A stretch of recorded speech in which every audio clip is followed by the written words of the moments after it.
I guess that kind of goes into my first Fast Five. If you could be Uh-oh. quarantined with one broadcaster, who would you choose?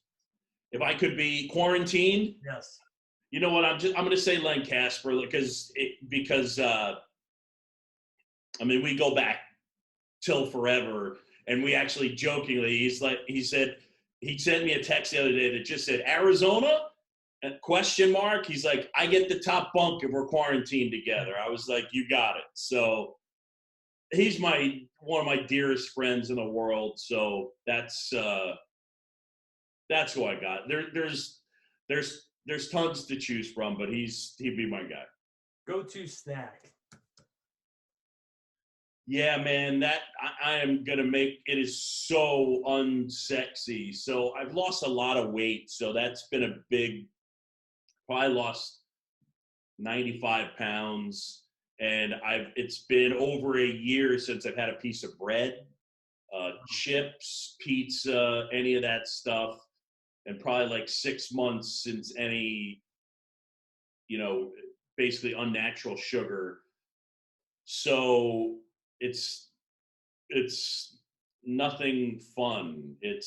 It might be an RX bar, or really more, it's usually a piece of fruit, but for the most part, it's not a lot of snacking. Go-to sports movie. Ooh, I only get to pick one.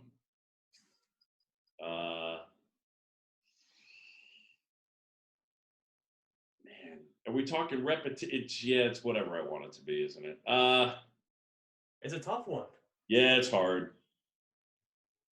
Maybe give like top three. Yeah, I mean, I like Field of Dreams. Dad, you want to have a catch? My dad is my baseball influence, but worth saying my mom's side, big baseball fans as well. Dad's side, all Phillies fans. Mom's side, all Yankee fans. But my mom's family, all big baseball fans. But I don't know. I connect on that. It's not one that I'm gonna watch start to finish. Bull Durham and Major League right there. Those would be and it's funny because I watched the Natural the other day, so I like the little. I'll check out little bits and pieces of a lot of them. So we had Chris Shern on this show a couple of weeks ago from the S Network, and he said he doesn't like watching the old games. He likes watching the sports movies, and he feels more connected to the games that way. Do you feel the same way? The only thing that happens I watched Duke, Kentucky a couple weeks ago. CBS put it on, and that's one of my favorite. I watched that game, and it was just so exciting. And it's still exciting in the rewatch. The thing I don't like, and it's the way my mind works, and I'll start arguments, but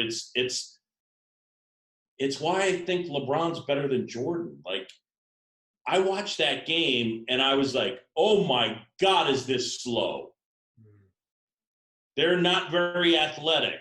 They're just like flipping the ball around the outside, and I'm not going to say bad, but it was, and it's just, so, and when I watch some of the old swings and that type of thing, it's not as good, but like I could watch the 80 World Series and watch the Phillies. So there's a part of my mind that like I could suck sort of some of the fun out of it, but because I have that clinical, I like to know stuff component maybe more than some, but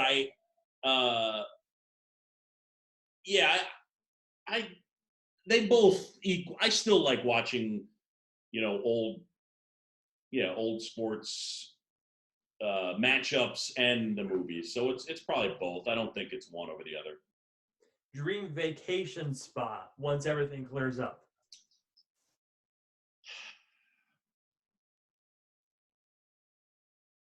Well, emphasis on everything. I've never been to Italy. I need to go to Italy. So there's that. But I also, I want to go that there's a couple that's stranded. They're the only people in like Bali or something. Did you see that in the New York Times? No. There's this one couple, they're on their honeymoon. They're from South Africa and they're on one of those like, it's the group of hotel rooms that are just huts out in the water. Like the American Express print commercial. Yeah. So they're still stuck somewhere in like, Micronesia or some. Oh, I think I did see this. One of they couldn't get out, and then someone said, "Well, you could leave for $100,000." So they're the only. I think they're still there. So one of those two. But I need to go to Italy. Mm-hmm. I don't know what I'm going to do about the not eating pasta thing in Italy, but we'll jump off that bridge when we get. Maybe just for 1 week, like a cheap. Oof. I don't know if I can. I don't know if I can do it. We'll see. We'll figure it out. Yeah. If you favorite baseball stadium.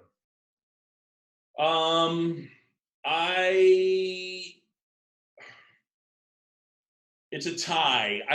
I worked for the Braves and the Marlins, so taking those teams out of it and their stadiums, I've probably done more games at Fenway than any other park, and I do appreciate that yard.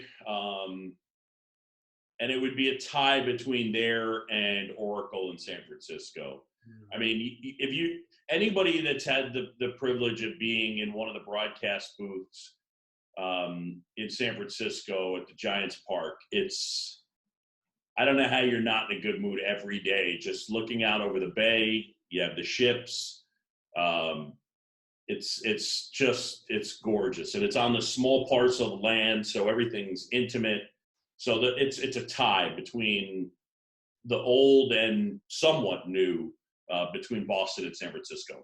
What's the best broadcast booth and the worst broadcast booth to work in terms of like the niceness of it? Yep. Or sight lines or something like that. Yeah. So my sneak attack one is Arizona. Really good sight lines, low sight lines and tabletops. You need tabletops that have depth. So like Anaheim, they have the high chairs, which I don't like. San Francisco has the high chairs. That's the one thing I don't like. But San Francisco's got big tabletop that's got depth to it, so we love that. But Anaheim doesn't have that, and it's got the high chairs, and it's outside. So that pisses me off. But by far, it's Washington because you're way too high. You're just too high, and it's so high that it makes your job harder, that you have to concentrate on stuff, again, for me, but that you have to concentrate on stuff that you normally don't have to concentrate on. You have to wait a little longer on a pop-up, on a fly ball, on a ground ball. They can chop one off the plate that if you're not paying attention, you think it's a line drive because it's so severe.